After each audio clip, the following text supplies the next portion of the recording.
Caríssimos, caríssimos, René de Paula Júnior falando. Mais uma gravação insana. Eu sei que eu estou num ritmo completamente surreal de produção, mas é que, primeiro, eu estou com tempo sobrando, não estou com nenhuma ocupação fixa, e também eu acho que tem muitas ideias. A minha produção depende primariamente do quanto eu estou inquieto, especialmente intrigado, especialmente inspirado por coisas que estejam acontecendo. Então tem épocas em que eu, sei lá, a minha cabeça não está tão fervilhante assim, então depende basicamente de uma coisa bastante pessoal, assim como também é muito pessoal e indefensável a escolha por esse formato, tá? Eu estou gravando nesse formato de vídeo faz séculos, o que é um tiro no pé, porque a academia não vai, né, ninguém vai na academia, não é um livro que não é livro de curso, né, nenhum professor assiste, nenhum acadêmico assiste, ninguém que é grandão no mercado tem tempo para ficar assistindo um vídeo, ou vai ter essa ser 10, 15, 20 minutos, ninguém tem, né? Esse formato é um tiro no pé, mas ele me convém porque para mim é muito fácil, eu falo que nem um louco, e normalmente eu uso isso para ideias que ainda estão meio em formação. Quando elas estão um pouco mais formatadas, eu escrevo, né? Então é um tiro no pé. Isso aqui está servindo a um propósito bastante pessoal, é um registro meu. E o mais interessante dessa história é que tem a ver isso com a pauta, talvez, de hoje, que é dessa questão individual, pessoal, tal, versus digital. Vamos lá. Seguinte, hoje de manhã saí cedinho para ir lá pro Encontro Local Web, rever bons amigos, né? Eu sempre vou lá, tá, encontrar gente querida. E aí tinha um artigo bacana sobre individualismo, então eu sei que eu marquei no Pocket. Pocket é uma daquelas ferramentas para você nunca mais ler nada, né? Você vai fazendo uma coleção para você, sei lá, ler no além, né? Quando você morrer, não sei. Mas eu fico com essa história do individualismo na cabeça, aí lá encontrei o Alex Pias, um bom e velho amigo, tal, e a gente conversando um pouco sobre a questão das manifestações, o quanto isso era desconcertante, intrigante e tal. E aí me veio uma ideia que não está muito bem formatada, não está bem definida, mas eu já registro e compartilho aqui com vocês, que é a seguinte: os gurus e os apóstolos, os evangelistas da questão de redes sociais, que me perdoem, mas talvez a maneira como a gente está vivendo hoje, de rede não tenha nada, né? De rede não tenha nada. Ou talvez, melhor dizendo, de comunidade talvez não tenha nada, né? Porque eu acho que um dos traços da natureza humana é criar grupos, é criar comunidades, né? O que a gente está chamando hoje de redes não coincide, para mim não coincide. Quando você criava um grupo, quando você criava uma comunidade, isso tem uma certa mecânica, mas nessas plataformas de hoje que a gente está celebrando, né, como se fossem novas maneiras de organização, elas têm uma característica que me intriga um pouco, que para mim elas são muito mais reforçadoras do indivíduo, da individualidade, ou pelo menos de uma aparência de individualidade, do que necessariamente uma coisa comum, né? Não há um território comum, né? E eu vou contar uma história também um pouco pessoal, mas recente, que assim, durante bastante tempo eu toquei uma comunidade que começou, comunidade por e-mail, era uma lista de e-mail, que era o Radinho, que começou com, sei lá, meia dúzia de pessoas, acabou com 1.500 e quase acabou comigo também, mas isso não vem ao caso. Mas o que acontece? Naquele tempo as comunidades eram por e-mail, né? Por e-mail. Eu até comecei a fazer encontros presenciais para as pessoas se conhecerem, legal, fiz boníssimos amigos e tal. Mas aí, à medida que a internet começou a crescer e começaram a surgir outras plataformas, Orkut e tal, surgiram outras maneiras das pessoas, sobretudo quem era mais novo ali no digital, de existir digitalmente, né? Ou de pelo menos participar digitalmente. Então começou a surgir uma maneira um pouco mais freestyle, mais pé na porta, com menos compromisso, né? O cara entrava e saía. E eu comecei a ficar preocupado, puxa, como é que eu resgato? Eu acho que eu estou perdendo, né, o aspecto de comunidade, aquilo que era uma comunidade está se diluindo, está virando casa da sogra, como é que eu resgato? E na época, eu lembro que eu estava lendo um livro, aliás, que nem lembro que livro que era, e que o cara contava uma história que não tinha nada a ver, que era a seguinte: nos Estados Unidos, acho que no século XIX, ou XVIII, sei lá, whatever, um cara, que era um dos primeiros paisagistas, né, ele escreveu lá um artigo que foi bastante polêmico, que falava o seguinte: olha, os jardins americanos são um horror.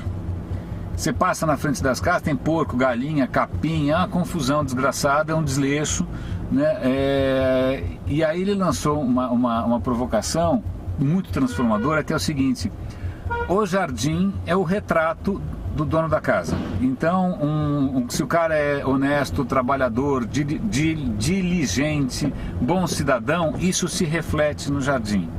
Então, se você olha um jardim arrumadinho, bacana, bem cuidado, aparadinho, tal, pô, esse cara deve ser um bom cidadão, né? Agora, se o cara tem um jardim que é a casa da sogra, provavelmente isso é sinal de que o cara é um desleixado, né? O cara quando ele mexeu com a autoimagem das pessoas, isso ganhou uma dimensão maluca, ainda mais porque que ele colocava: olha, a maneira mais fácil de você ter um jardim apresentável é grama, né? E aí, por isso que hoje, quando você assiste qualquer seriado americano, qualquer filme, você olha aqueles gramados impecáveis, tal, né? Porque, né, grama dominou, né, o paisagismo daqueles condomínios, etc e tal, e o cara ficou na neura daquilo ser... É mais ou menos como o brasileiro lida com o próprio carro, né? O carro tem que estar impecável, tinindo, encerado, porque isso mostra que você é um bom cidadão. Ou os dentes também, né? O brasileiro também tem neura com dente. Aí, bom, ok, vamos voltar dessa digressão gigante. A questão aqui é a seguinte: eu falei, puxa, pera aí um instante só, se a preocupação com a imagem externa pode induzir um comportamento mais responsável, tal, e se... Aí que acontece? Nessa época surgiu o Ning, e o Ning era uma plataforma, acho que ainda existe, né? Algumas pessoas usam. Foi uma febre essa história do Ning. O Ning era uma plataforma de comunidades em que cada um podia ter sua própria pagininha, o seu próprio perfil, o seu próprio blog. Entendeu? Aí eu falei, puta, é isso, cara, esse é o gramado verde aqui. Se eu pegar essa comunidade que está se desmanchando, né? Porque afinal ninguém se preocupa com a própria imagem nem nada. Se eu mudo para um ambiente onde as pessoas passam a zelar, né, pela sua própria página, isso vai melhorar, né? Então foi nessa preocupação de que na hora em que as pessoas têm cara, né, têm o seu próprio espaço, elas se comportariam de uma outra maneira. Bom, no fim, meu movimento foi tardio, a comunidade talvez já não tivesse mais muito o que salvar, e também esse modelo de comunidade fechada estava cedendo para esses praticamente shoppings, né? Na verdade, um Facebook, um Orkut, são shoppings, você fica entrando e saindo, e vai para cá e vai para lá, etc e tal. E então eu acabei desencanando, né? Mas estou contando essa história toda por uma razão simples. Se a gente observar hoje o Facebook tem essa coisa, você tem a sua própria página, né? Onde você conta a sua própria história, onde você se apresenta, né? De uma hora para outra todo mundo virou um especialista em marketing pessoal, né? Você cria uma ficção de si mesmo ali, você conta quem você é, você pendura coisas que você roubou de outros lugares para ficar bonitinho e tal. Então todos passam até ali uma vitrine de si mesmo, né? E isso funcionou de uma tal maneira, acho que pela mecânica, pelo design, etc e tal, pela facilidade, também talvez pela época, que a coisa bombou, né? E aí, lógico, estão sempre soltando rojão para qualquer coisa que acontece, né? Os cyber-otimistas, que acham tudo lindo. As redes sociais, a humanidade 2.0, mas na verdade, eu acho que isso se insere num contexto maior e mais preocupante, o que não deve ser surpresa, porque afinal eu sempre faço algum comentário sobre coisa que me preocupa, né? Vai virar marca registrada essa história, que é a seguinte: procurem, é um documentário da década de 80, se eu não me engano, que passou na BBC, que ninguém vai assistir, primeiro porque está em inglês, segundo porque é comprido, né? Então, de novo, está parecendo eu aqui, né? Mais um formato que fadado ao fracasso. Mas é um documentário chamado Century of Self, o século do eu. É um documentário da década de 80 que mostra como, a partir da Segunda Guerra Mundial, surge por várias questões, mas sobretudo por uma figura lá que é o Barnés, vocês vão ver lá, o sobrinho do Freud e tal. Surge essa história do consumo como expressão individual, sabe? Você é diferente, então você tem que se vestir diferente. Como é que as pessoas vão reconhecer que você é uma pessoa especial se você se veste como todo mundo? Né? O cigarro é uma maneira de você mostrar sua independência, de você estar dando uma banana para o mundo. Aí tem um monte de... É muito interessante, isso começa logo depois da Segunda Guerra, isso sobrevive até as coisas mais anarquistas e mais anárquicas possíveis, tipo o movimento hippie também foi encampado na questão do consumo do indivíduo, punk, qualquer coisa que você imaginar, os caras conseguem dar um jeito. É só pensar a Apple, né? A Apple pega o Gandhi, que é um cara que vivia lá, cara, num esquema completamente despojado, para fazer propaganda de uma máquina caríssima que você desfila para posar de bacana. Então tem várias apropriações aí do consumismo para transformar o quê? Você, ao invés de você ser um cidadão, ao invés de você ser parte de uma família, ou parte de uma comunidade, ou parte de um clã, você é um indivíduo que consome. Né? E parte da sua expressão, da sua individualidade são as marcas que você usa.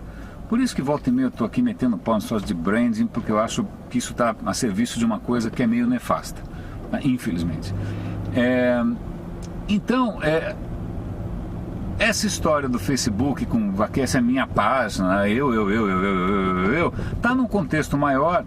A culpa não é só dele, ele na verdade pegou carona, acho que até por isso que ele está dando tão certo, dessa história do indivíduo, né? O indivíduo que constrói a sua percepção, a percepção externa, que constrói a sua própria imagem, sobretudo através daquilo que ele consome. Não é um cara que produz muito, é um cara que, na verdade, ostenta, desfila, né? Eu acho que o René Descartes ia falar desfilo, logo existo, né? Não é nem consumo, logo existo, é desfilo, logo existo. Então, se essa é uma plataforma que na verdade é uma vitrine de pessoas, são várias vitrines, até que ponto você pode chamar isso de uma nova qualquer coisa, né? E aí eu vou fazer uma analogia rápida aqui. Se você pegar um ímã, né? O ímã é uma coisa extraordinária. Eu lembro quando eu era moleque, eu adorava a história de ímã, né? Você pega, gruda, né? Mas você tem um planeta inteiro, né? Gigantesco, puxando com a gravidade de um planeta inteiro. Você pega um ímã desse tamanho, você vence a gravidade do planeta. Você fala, porra, que coisa poderosa. Por que o ímã é tão poderoso? Né? Se você pegar e olhar a diferença do ímã para ferro, cadê? É ferro, né?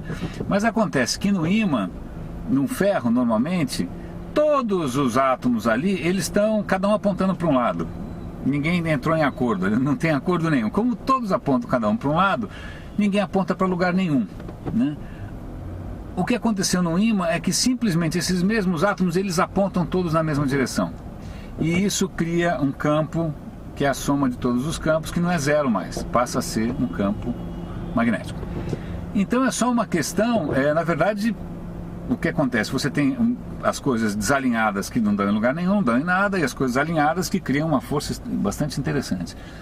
Eu estou fazendo essa metáfora, essa analogia, na verdade, porque eu acho que a gente criou uma plataforma e criou um espaço e até uma certa cultura em que o indivíduo, ele tem expectativas, o indivíduo não gostei, o indivíduo faz mimimi, não é assim que eu gosto, não está do meu jeito, não é assim que eu quero. O que ele sabe dizer é feio. Ah, não é feio, não gostei, não é assim, magoou, né? Mas ao mesmo tempo, porque pensa bem, você tem quase 1 bilhão de pessoas nessa plataforma, né? Puxa vida, é muita gente, né? E a resultante dessas coisas todas é quase zero, tirando um momento ou outro, né? E quando não é zero, quando essas coisas de alguma maneira convergem, elas ainda convergem de uma maneira caótica. Não digo caótica, caótica é uma coisa ruim, amorfa, amorfa porque não tem estrutura. As pessoas vão lá falar, não gostei, não estou feliz, não foi isso que, sei lá, a propaganda me prometeu. E aí, bom, mas o que você quer? Não sei, mas eu não estou feliz. Aí, puta, vem lá os militares, derrubam o presidente eleito, ai, cacete, né? Ou até antes disso, sei lá, no meio desse caos no Egito, que as pessoas só sabiam fazer fail, quem tomou o poder foi a única força minimamente estruturada, que era a Irmandade Muçulmana. Aí o pessoal também não gostou, aí vem a única força minimamente estruturada, que é o exército, derruba os caras. E as pessoas continuam amorfas, né? Isso me preocupa um pouco. Isso me preocupa um pouco. Porque, e aí tem um artigo que eu volto e meia cito, procure na revista Piauí, tá lá no Google, revista Piauí, O Cidadão como Consumidor. É um artigo longo, bastante exaustivo quer dizer profundo, tal. Parece que foi um alemão que escreveu, se não foi, me perdoe, mas parece uma maneira bastante alemã de pensar, em que o cara fala, hoje nós não temos mais cidadãos, nós temos consumidores. Então a relação que o cara tem com a coisa pública, né, com a res pública, daí que vem a expressão república, é como se fosse com uma marca. Não gostei, quero trocar, quero meu dinheiro de volta, não é isso, me atenda, né, me atenda, por favor, como se o governo fosse um saque, né? E aí fica a pergunta, num contexto desses, em que tudo leva você, falo em contexto, o trânsito é um horror, né? Em que você não tem nada que te estimule a se articular, ou não tem nenhuma plataforma, nenhuma, sei lá.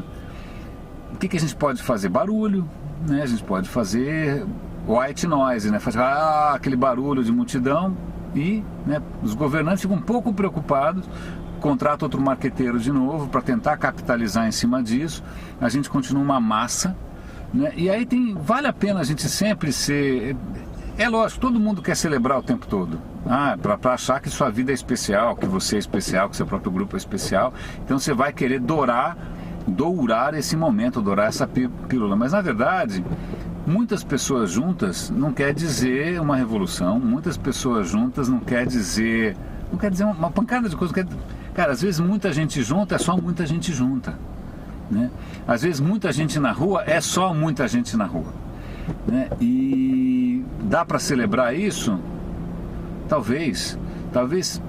Será que a única maneira de você chamar todo mundo para a rua é com uma proposta que não é uma proposta? Porque afinal não são os 20 centavos, ótimo. Aí você tem uma causa que é a negação, que é uma não causa, né? Então se não é aquilo, então é tudo o que eu quiser. Então como é tudo o que eu quiser, aí as pessoas, bom, então legal, tô nessa, porque tem um monte de coisa que eu tô reclamando. Mas o que se constrói a partir disso, né? E aí eu volto para a conversa com o Alex Pias, que ele falou de uma coisa que eu acredito muito, que talvez seja a hora da gente começar a se articular, não assim, de uma hora para outra se articular de uma maneira macro é um pouco querer demais, mas se articular em termos micro. Putz, de repente, será que os condôminos do prédio não podem se organizar em torno da reciclagem de lixo, ou de trocar livros usados, ou você não pode de repente fazer um comitê ali da sua rua, né, para ver as causas comuns entre os vários edifícios, para pressionar a cidade, o poder público? Será que você não consegue articular os pais, até num cenário desse aqui, né, num certo bairro, para compartilhar carro, né, para trocar? Eu lembro no meu tempo na minha primeira faculdade, eu compartilhava o carro com vários amigos. Eu passava na casa de todo mundo, a gente rachava a gasolina e ia assim. Hoje em dia provavelmente cada um tem seu carro e deve estar causando esse trânsito que a gente está vendo aqui. Bom, esse vídeo está excepcionalmente longo, eu só consegui dar uma volta no quarteirão, o que é um daqueles pequenos sinais que o mundo não está funcionando, né?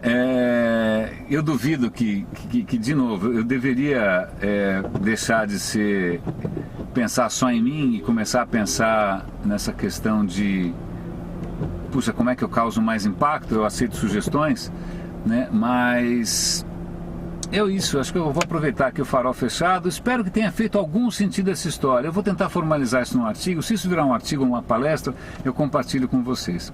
Tá bom? Bom, René de Paula Júnior falando. Grande abraço e roda e avisa.